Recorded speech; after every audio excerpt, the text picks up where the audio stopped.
Hi folks, welcome to another edition of Golriz. This is Pasha Hajian speaking. Two other directors of Golriz, Babak Golriz and Pezhman Pars, joined me to discuss about Iran's 2-0 win against Togo. It was a very, very experimental lineup by Carlos Queiroz, but nonetheless, it's just a new group of guys he's invited, so he's just testing out based off the players we have right now and the players that he might potentially think that they're going to lead us down in Russia. We had a special guest on to preview our upcoming next friendly, Russia, Toke Theilade, and they do a fantastic job about Russian football news, and it was a very pleasure to get his insight, what he thinks about the Iranian national team, how our players are doing in Russia, and basically he gave us a very in-depth of things that are happening within the Russian Football Federation and how Russian football is doing nowadays and how they potentially are going to line up against us. As always, we appreciate the support. If you guys don't know already, we have officially our website up, golbazanpodcast.com. Definitely subscribe to our newsletter. We definitely are looking for bloggers. If you want to write an article, just send us an email, mail@golbazanpodcast.com. The emails of every director is on the website. Check out the website if there's anything you want to talk to us about. Feel free. If you want to come on the pod, just message us. We'll sort it out. We have a lot of demand. A lot of people want to come on to the pod, but the issue is with timing and everything. If you have a concern or something that you would want us to talk about, please shoot us a message. As always, appreciate the support. Enjoy this episode, guys. Thank you.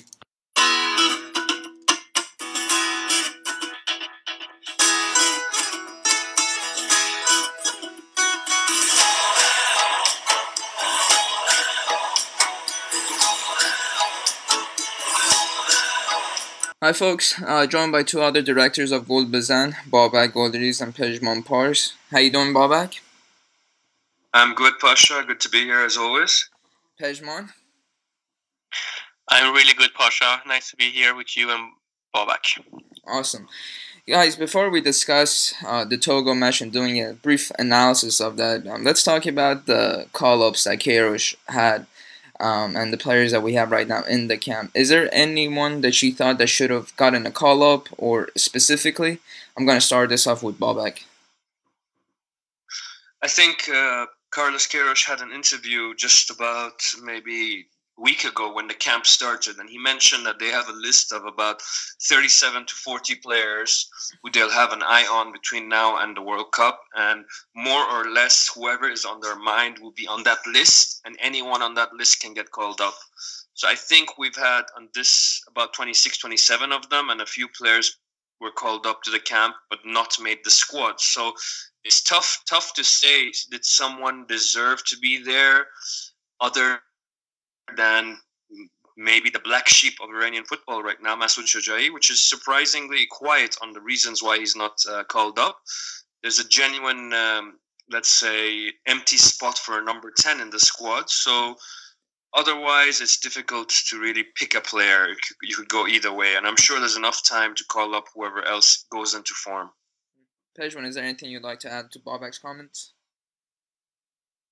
No, since we know about the list, and I would like to see maybe a couple more of those Theilade players, such as Nurafkan, but we've seen him in the last game, and he's probably on that list as well. So otherwise, I'm good. It will be interesting to see some of these young players play in the national team. So for the viewers that didn't watch the match, let me just read out the lineup that we had today. Hamad Elak was in goal. Ghafouri, Kanani, Cheshmi, and Hajsafi were our back four. Izzatollah and Abdullahzadeh started, and on the flanks, I personally thought, we'll get into the gist of it. I thought it was a 4-3-3. Izzatollah, Abdullahzadeh, and Torabi in the midfield three. Qudus on the right wing, which he finally got his debut. Kaveh Rezai was our striker, and on left wing was Ansari Fard. Pezhman, based off of this lineup, what were your initial thoughts?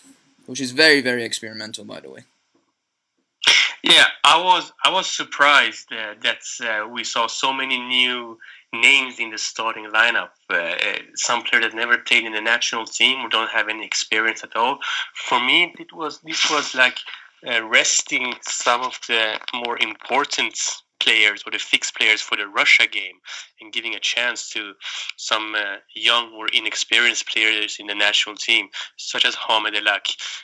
such as Kanonizadeh, such as, of course, Saman Qudus, and even Kaveh Rezai. This was a Iranian B team, but at the same time, I think we had 5 legionnaires in the starting lineup, and that's very interesting for an Iranian B team. That's strong, and that show that we have some depth and good players wanting to make that first starting 11 in the real lineup. So, but too experimental for me, and I know Babak have some interesting thoughts about that. So I will maybe leave it to him now. Yeah. Babak, what are your thoughts on this lineup, and how did you see Queiroz with his tactical formation for this match? Would you agree it was a 4-2-3, or did you see it otherwise? I agree with Pezhman. Okay, we're going to have probably one game against an African team in the lead up to the World Cup, unless we get an African team in our group, and then we'll probably see another game maybe in June. But I'm not so clear on what the goal was today. Okay, we're throwing in 7 or 8 people who are on the fringes of the squad. Maybe they won't even make the squad. Some people who have never been around the squad. We mix in players like Qudus on his debut. It's not easy coming in with a team that is not yet accustomed to each other. And then we're playing Togo. So what did we learn today? That's what I want to know. What did Carlos Queiroz learn today about how to play against a team like Togo? About our players and how they would cope against Togo, because these guys are not going to play against the African team in the World Cup. So we're going to have at least 6, 7, if not more, changes. So I'm not sold on the way we use the game. Okay, it's clear that we rested a lot of players for the game against Russia, which is going to be a real measure for our, let's say, current status and ability.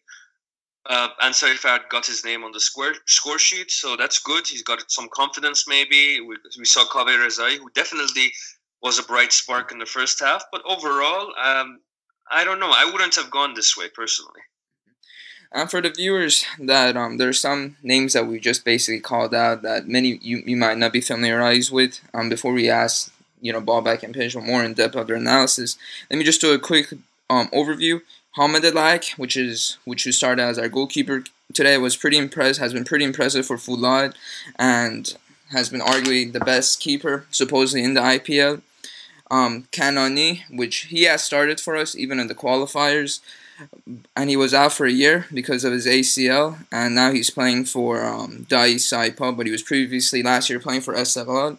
Abdullahzadeh, which is very interesting enough. Even though he's a defensive midfielder, it seemed like Said Azatoleh was more behind him, and he's a playmaker, and he used to get called up often until his form dipped because of when he got loaned out to Teraktor Sabzi because of Sarbazi. And let me see who else got Amini. And he's attacking midfielder that plays center mid too. There's a lot of hype about him, but now he's playing for Sepon, but he recently just moved to Padida. So guys, off of these, let's look at the IPL players right now. I'm going to ask you, Pezhman, who impressed you, and do you potentially see any of these players that could potentially be in the last call-up for the Russia? Pezhman, if you could pretty much gives us your glimpse of these IPL players that I recently gave a name out, and if you potentially think that they could possibly be part of our squad, our final squad for Russia. I think maybe 1 or 2 can be part of the squad. I'm thinking about Hamadalak being like the third goalkeeper. He did solid today. He didn't do any mistakes, and when he acted good, and it was interesting to see somebody actually from Iran besides Behramand doing a good job. So maybe he will be the third goalkeeper if we think of Hariri and Behramand fighting for the number 1 spots. For the defenders or other players that played today, it's really hard to see any of them being in the starting lineup. Maybe Jalal Hosseini that got subbed in, but we're not sure about his status and how he will be as a player for World Cup. No matter what, he's a leader and he's somebody that the guys trust in the locker room.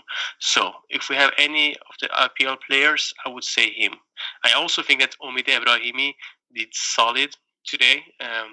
Saeed Ezatolai, he needs to. It's hard to say, but he needs to get faster, or he needs to stop players getting past him, and then he always drags them down and receives a yellow card. That's typical Saeed, unfortunately, but he's not one of the IPL guys, so I'll stay with Hamed Elak probably. Babak, another question I have for you, which I definitely agree. I really did not understand, especially for an experimental side, what our point was. I viewed this as a 4-3-3, and what's interesting enough is, as you said with Masood, which he was doing a really fine job for us, as we all know why he's not right now part of the squad, and Salman Ghoddos doesn't even play on the right wing. He usually plays as a 10 or on the left wing. A lot of our attack happened, through his on the right hand side. And Karim Ansari Fard, which, he barely gets any playing time even for a national team, was playing on the left wing. And it was very confusing what Carlos Queiroz was trying to get out of. What did you make out of that lineup? And was there anything specific that might have been interesting to you?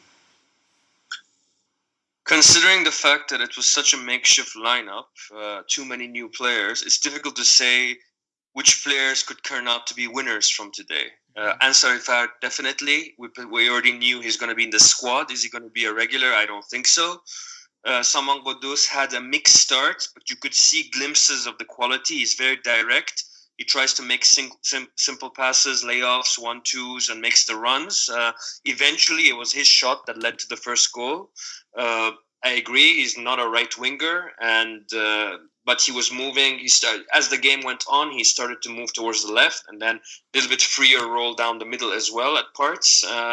So yes, he probably will get his chance against Russia since he was subbed off early. Saeed, I agree with you. Little bit lackadaisical as usual. The tempo increased a lot when he left the pitch on the second half. Looking around, it's difficult. From the new players, Abdullah Zadeh, Kanani, none of them were really tested. The goalkeeper, Hamed Elak, solid, but not really tested. So I really don't know, and I'm very curious to listen to Carlos Queiroz's press conference or his comments after the game as to say, did he really take something out? Was he looking to fill the numbers maybe for the rest of the squad? Could be. Right. Pezhman, if you could just give us your analysis of the match, what did you make out of our 2-win win against Togo? And if there's anything you wanted to add to Babak's comments. About a 2-0 win against Togo, I think we should praise Queiroz's second half team, or whatever he said during the first and second half. It was good enough and smart enough for Iran to win the game fair. Because in this first half, Iran made a good start and they were decent, but then got more and more pushback from Togo, who was a strong, decent team. Not a wow team, but not a team that you will easily beat. But in the second half, we saw that the thing that I love about Iran, when Iran plays kind of boring, and when the game is kind of boring to watch, but you feel so safe and you feel so confident watching this game, because you know that Togo, they have more or less nothing to do in Iranian defense, because the Iranians, they defend so well and they read the game really well, and after a couple of I don't want to say lucky shots or whatever, Iran got 2 well-deserved goals, and they kind of killed the game, they killed the tempo, they killed everything. But I take a boring 2-0 win when you see that kind of performance in the second half, then like again where you don't know how the team plays, or they play really awful and might get a goal somewhere. So for me, I'm happy that Queiroz made a couple of good substitutions, and I'm also happy that Salman Ghoddos made a good first start for his new national team, so to speak, because he was involved in both goals, especially the first one, and he made some good passes along with some mistakes, which I guess are probably from being a little bit nervous or not coming into this team so much. He'd been with the team for like 48 hours or something, so it's hard to expect them to be fully synced with each other. So I'm pleased with the boring Iran that we saw in the second half.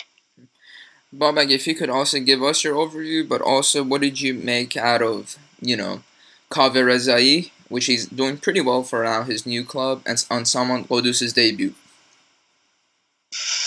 I think, again, we're sitting here picking bones about the lineup, etc., but the bottom line is we beat Togo. Yes, like Pezhman said, they're not an elite African team right now, but they're up there in the top 10 probably. So getting wins like this was not the norm in Iranian football. We have to thank Carlos Queiroz for that. We're playing second-tier European sides and getting results. Now we're playing African sides and getting results. So the winning mentality is there. And we can see that even with our second string or even B team, as Pezhman called them, we are getting these sort of results. That the performances or the stability of the team, it's not really changing. So that's one major positive. In terms of players, I think Kaveh Rezai looked very lively in the first half. He might have even had the penalty shout, but it wasn't given. He's doing very well for Charleroi right now. So he has I don't know how many strikers Queiroz will take. If we're playing with one up front, we know Sardar, if he's fit, he's going to be there. Gucci should be there, and Soifat should be there. That's 3 already. You have Taremi, who could play there on the left. So I'm not sure if you're going to get 5 and then take Kaveh Rezai. So but he didn't do his chances much harm. And Soifat was decent. Again, Lack as a third goalkeeper. He's definitely got a shout now. But those, like Pezhman said and I said earlier, I think it was a decent first impression considering the circumstances. The thing about him and when Ashkan Dejaga broke into the team is that you can directly tell they are schooled in a different footballing culture. And that's a very good thing. They don't try to overdo things. They can do the simple things very well. They have a good footballing brain. They know where to look for the balls, for the passes and the runs. It's very different to your typical IPL, let's say, bred Iranian footballer. So I think that's something that could be useful for us, especially in a position, if he does start on the left wing, a position which I still feel is up for grabs. So overall, I think we should be happy with the result. We should be happy with the winning mentality, and then just forget about this game and look forward to Russia, where I think that one will give us a better measure of where we're at and also where Russia is at, because they have a lot of question marks against them. Pezhman, is there anything you would like to talk about Kaveh or someone? I'm really pleased about Kaveh's performance. He looked really ready and hungry and sharp.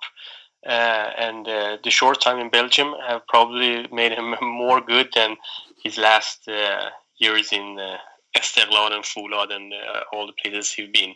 So I'm really happy for Kaveh. He's a player that was a young talent in the Under-17 World Cup and struggled a lot to become a part of the national team. And now Queiroz have a nice problem because he has so many good strikers. That's probably one or two of them won't make it to the World Cup, and it could very much be Kaveh. It could still very much be Ansari Fard. It could very much be Taremi, but all of them have made good results and scored goals for Iran and their national teams. Their teams in different parts in Europe and also Iran. And then we have Azmoun as well and Gucci, and it was like, have we had this problem before in Iran? Having too many strikers to choose from? I think it's a phenomenon. Yeah. It's really fun to see. Thank you guys for your analysis. Now we want to transition to talking about Iran's next fixture, which is Russia, which thankfully it's not going to get canceled, and it's definitely going to be a decent match for us. Babak, what are you looking forward to this Russian side? I think it's a good test for us against European side against the hosts. So The crowd will definitely be with the Russians.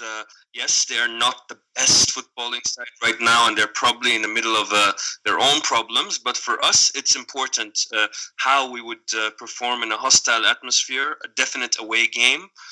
We may even get drawn against them in the World Cup draw. So I'm excited about that. I'm excited about seeing our players against a good opposition, seeing how someone of those fits in when he plays with people like Osman, Jaumbach, and the rest of the starting lineup, and seeing how he can add some value to the team. I'm looking forward to hopefully seeing Alireza Hairi start and be tested again for Iran. So I think there's a lot of things, a lot of these little side, let's say, elements towards the game. So it's important to see how far we've come to go to a game, to a country like Russia. Can we get a result there? It's a good fixture to be a part of. Pezhman? What's the question again? Sorry. What are you looking forward to against this Russian side? Yeah. I agree with Babak. Yeah, I want to see the best team now play. I would like to see also Salman and maybe Kaveh playing with the strongest Iranian lineup. I think they can do even better with players as like Jahan Bakhsh and Rezayan, helping them out, so to speak. I would like to see Hariri starting because now Lak has started and he proved himself well. I think Queiroz knows what to expect from Behram Vans, so it's time for Hariri to prove him if he can do well in the national team again or not. It will be a good game. The Russians are, in my opinion, a stronger and better team than Iran, and we're playing in their own home turf. So this is Queiroz' toughest game, hardest opponent in 2017, I believe. Interesting. Don't forget, I think the game is in Kazan, and that is the same. Obviously, it's Sardar Osman's current team, but also where Alireza Hairi began his adventure. So right. If he does start, or if they both start, it's an interesting background to the game. Yeah, really. And it's a nice field, nice pitch as well. Babak, who do you expect, or let's just put it this way, who would you want to start based off of Queiroz's lineup? I think Haidi in goal. Mohammadi, I'm not sure. Is he fully fit, or is he not expected to play? If he is fit, I would like him to start. If he's injured, as I think he may be, then I'm presuming Hajsafi moves back to left back. And then I would like to see if Hosseini is where he stands right now. So I would try to start with him. And even if he can't continue for 90 minutes and he can only play 55, 60 minutes, I will take that just to see where he is in his fitness battle next to Pour Ali Ganji. And then I would expect Rezayan on the right, Saeed probably in central midfield. Who would his partner be, or who would I want him to be partnering?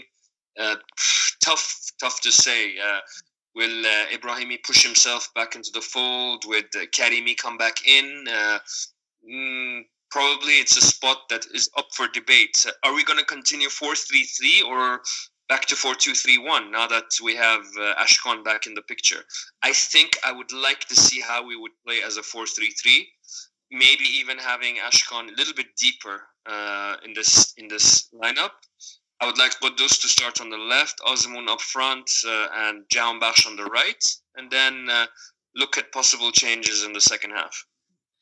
Pezhman, is there anything you would like to add to Babak's comment? And also, what would you make out of potentially a partnership between Morteza Pour Ali Ganji and Cheshmi? I don't know. I think that's kind of risky. Although Cheshmi, I like the way he plays. I don't think he's ready for the big games, for the big teams. But then again, it's in these friendlies that you actually get that experience. So why not? But to be honest, I would love to see Hosseini getting back in the squad, in the starting 11 again. He's that guy that calms everybody down, and he's so confident and he's so safe, and he makes other players better. Such players as Morteza or even Cheshmi, if one of them will play.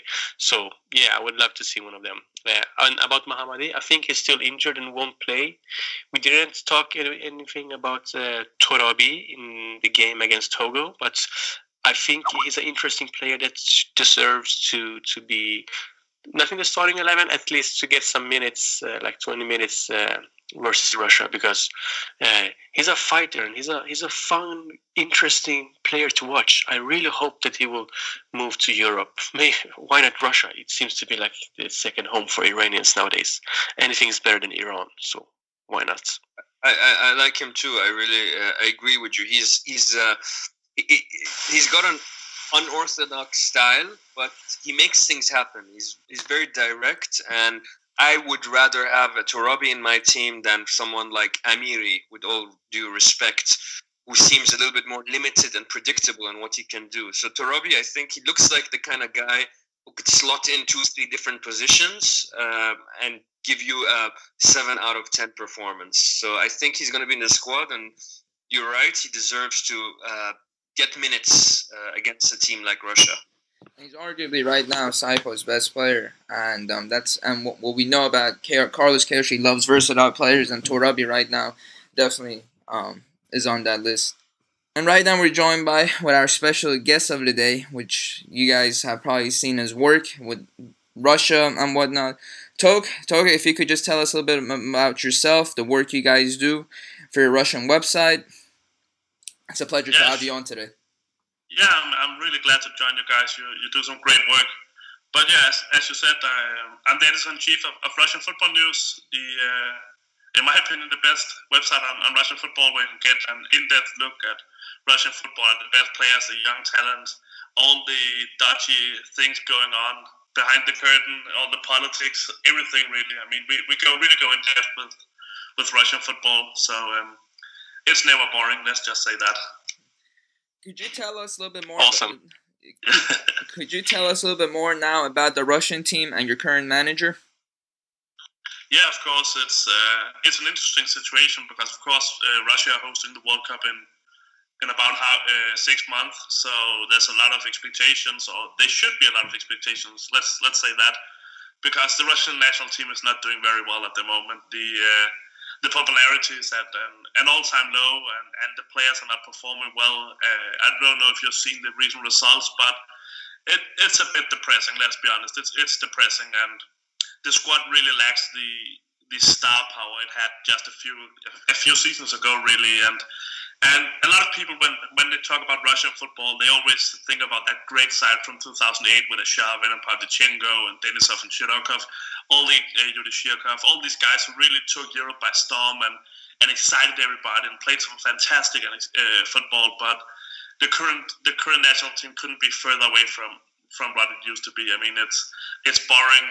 The players are not interesting at all, and it's a sad situation with so short time to the World Cup, because the excitement is simply not there. People are not excited about this team. People are not excited about Stanislas Cherchev, the coach. He's a decent guy, but he's not the person who can lead Russia into a new century. He's not the person who can revolutionize Russian football. Fabio Capello tried it. Leonid Slutsky tried it a bit as well. I mean, they really tried to develop Russian football, tried to not only the players on the national team, but also the structures, the youth, the whole system of Russian football, really. But Cherchev he's a different kind of person. I mean, in my opinion, he was hired because he wouldn't put any question marks to the leadership of the Russian Football Union. He's a guy who shuts up and does his work, and that's fine because you don't get any major scandals or anything like that. But he's just not a guy that really can develop Russian football at all, and that's why it's stalling. If I have to be honest, it really is in a poor state at the moment. Talk, before we ask you about the Iran-Russia match, could you tell us a little glimpse of what do you make out about Iranian players, the past or the present right now, that are playing in Russia?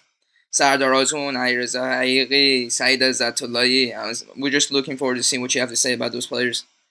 Yeah, I mean, I had really high hopes for Sardar Azmoun, and he's a really talented player, but he just hasn't performed that well this season. I mean, he was pretty good last season when he played for Rostov, but I'm still waiting for that breakout season. I mean, he had 2 good seasons with a decent amount of goals, but I'm still waiting for that breakout season where he really breaks through and show everybody what he can do.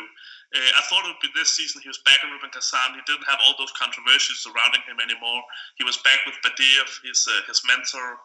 But so far, it's been quite poor. But of course, Rubin Kazan has been poor as well, and they need some time to build up the squad. And they got a lot of new players, but so far he's been underwhelming, and it's been a bit of a disappointment. As for Said, he hasn't really played. He moved to Amkar Piam before this season from Rostov on loan, and I think he played 1 game where he didn't really make anything of it. And he's still a young guy, just like Asmund, so I don't want to draw any conclusions yet because he's a young guy. He's very promising. He was really good at Rostov, but it seems like his development has stalled a bit, and the last 2 seasons has just been wasted for him. Last season he played on loan at Anchi, which was a strange decision from the beginning because Anchi is a mess. And then moving to Amkar this season, it was, in my opinion, an even stranger decision because it's simply not a club for him. It's not a club that are good at developing young players. And I think maybe it's time for him he needs to find a place where the coach trusts him. He had that at Rubin where Badiev really liked him, but at Rostov when Badiev was there. But at the moment, it's like he's wasting his time, and it really is a shame because he's such a talented player, but things are not working out at the moment, unfortunately. And another player that just came to my mind, which is very interesting, he just had a contract with Rostov, but now he's playing for Rubin Kazan, Reza Shekari, and I've not heard much about him. How is he doing, if you know anything about him right now? He hasn't really done anything yet. I mean, it's as I said, Rubin Kazan is in a strange position at the moment because they got Badiev back this summer and they brought in a lot of new players. So it seems like Badiev hasn't really found the best constellation for his team yet. So there's been a lot of substitutions, and it's really difficult to get playing time on that team at the moment. So it's not the best situation for a young player to play for Rubin this season. And as a gentleman, we were just talking about how Iran, it's always a pleasure to playing a top European side as in Russia now. What do you make out of the match right now that is happening between Iran versus Russia? Well, I mean, it is a game Russia needs to win. They need to build some excitement around the team. They need to get some victories. But I think a lot of people in Russia will be underestimating Iran. I mean, first of all, the Russian team is not very good, so that itself can bring problems for them. There are really no opponents at the moment that Russia are certain to beat. Only last year they lost to Qatar, and I think when you lose to Qatar, you can really lose to anybody. But Russia, they need to play some entertaining football. They need to build some excitement around this team, but they also need to build a structure. Right now, Chechesov is really putting in a lot of new players, and for some reason, he's still experimenting with the team, which is, in my opinion, a big mistake when we're only a couple of months away from the World Cup. You really need to have a settled team at this point, but unfortunately, it doesn't seem to be the case. Russia also, without a couple of key players, Zagoev is injured, for example, which is a huge loss, and Denis Glushakov is injured as well. So it's really a decimated midfield. The interesting thing for Russia for this game is that they have Mario Fernandes, a naturalized Brazilian, can get his debut, and so can Konstantin Rauch, who's a nationalized German. So a couple of new faces in the squad, which is interesting. But of course, it also says a lot about the status of Russian football that they have to look outside of Russia's borders for new players like Rauch, Fernandes, and Ruben Neustädter before them. Babak and Pezhman, then I'm going to ask Toke the last question about the prediction and stuff. Looking at this team right now with Masoud Shojai obviously not being part of the squad, would you potentially think that there might be a chance that we might see someone go to slot at 10 in this match, Babak? It's possible. You could have a freer role, but then you'd have to look at the left side. I don't think Ashkan could play there, but it's a good shout. It's possible if we're going to play 4-2-3-1. It's possible. I would also like to, if you don't mind, just to ask Toke, what system is Chersikov favoring, and what is the potential lineup that we're looking at? Who would you say is the star of this team that we should be worried about? Well, he's as I said, he's been experimenting a lot, but I think it'll be with a 4-3-3 or 4-2-3-1. The big star, in my opinion, at the moment is actually Alexander Kokorin. I don't know if you know him. But he used to be the bad boy, the playboy of Russian football. He was always a big talent, but earlier he spent all his time partying and making scandals instead of playing football, really. But this season he has been absolutely magnificent for Zenit, and he's currently the top scorer in the league. So he's definitely the guy to watch. He hasn't played on the national team since the Euro because he has been suspended after he went out partying and making a huge scandal. But now he's back, and he really is a guy who can lead the Russian national team. And if they want to have a big World Cup, he'll be one of the guys who has to perform at his absolute best. So I'm really excited to see him back on the team. Pezhman, is there anything you would also like to see, maybe from an experimental kind of view?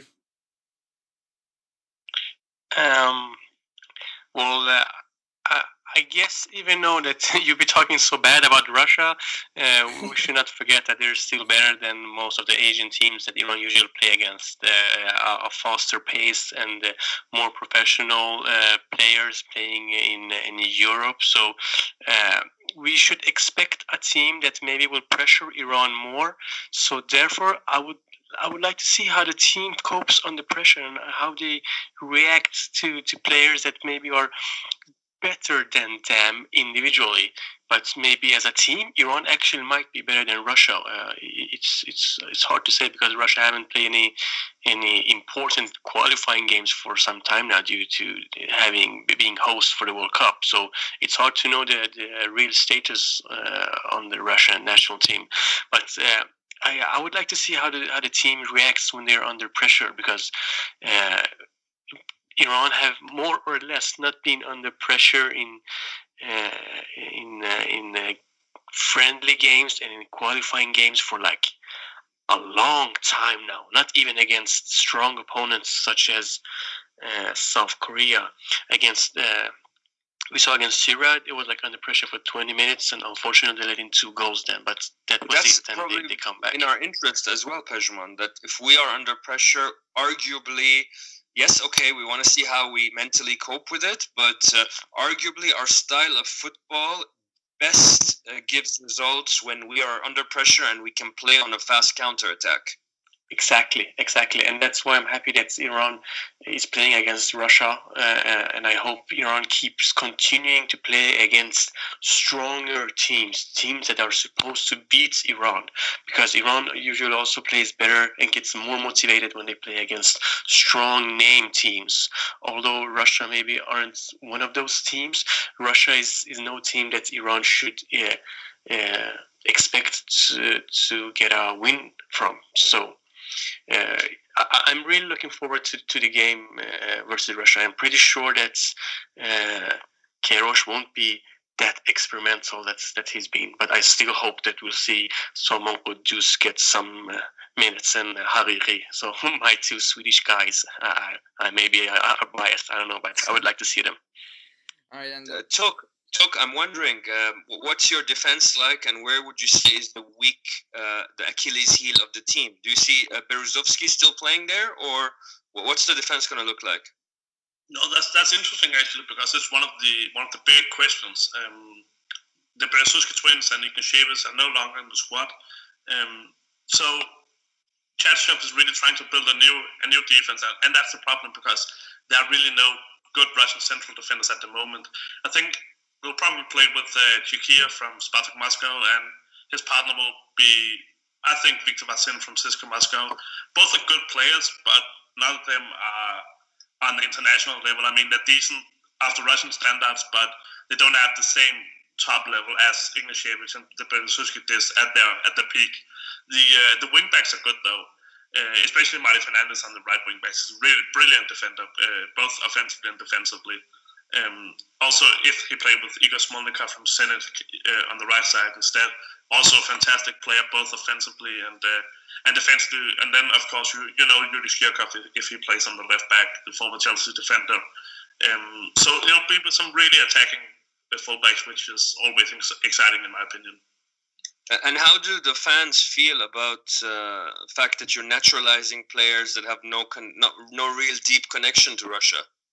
Yeah, it's a really big discussion. I mean, for some people, it's, well, we want the best possible Russian national team, and for others, it's a cause of really a lot of unhappiness because, as a lot of people say, well, why should we care about the national team if they're no longer Russians?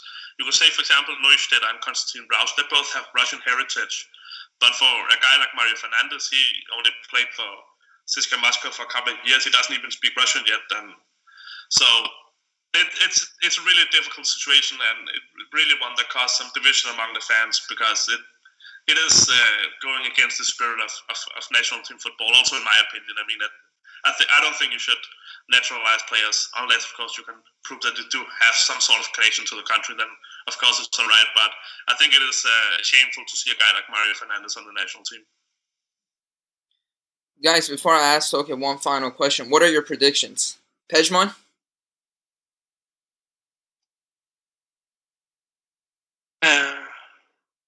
Sorry, I was thinking. My predictions are that Iran will actually lay in a goal, and they will also score a goal. So 1-1. Babak? I'm going 2-1 for Russia. Oh, wow. Toke? Yeah, I think it will be a narrow Russia win, so I'll go with 2-1 as well. Okay. And the final question I have for Toke, I don't know if you know this, but Carlos Queiroz actually has a very special friendship with characters of right now, the manager. They even sat, together when the Rostov match was happening against United. The final question I have for you is, what do you make out of Carlos Queiroz himself and what he's done with Iran? To be honest, I don't know too much about him. I haven't followed them that closely. But, I have seen Iran's result in the qualification, and it's been very impressive. And it seems like there's a great development going on football-wise. But, yeah, as I said, I haven't followed it that closely, so I don't have the same amount of knowledge as you guys. Alrighty, guys. Appreciate your time as always. Babak, Pezhman, it's always a pleasure to speak to you guys. Toke, thank you so much for coming on, and we definitely want to have you on later. When we talk about Saudi, I was going to say it at Theilade, and let's do an analysis of the match. Thank you, guys. It was a pleasure. Thank you, guys. Cheers.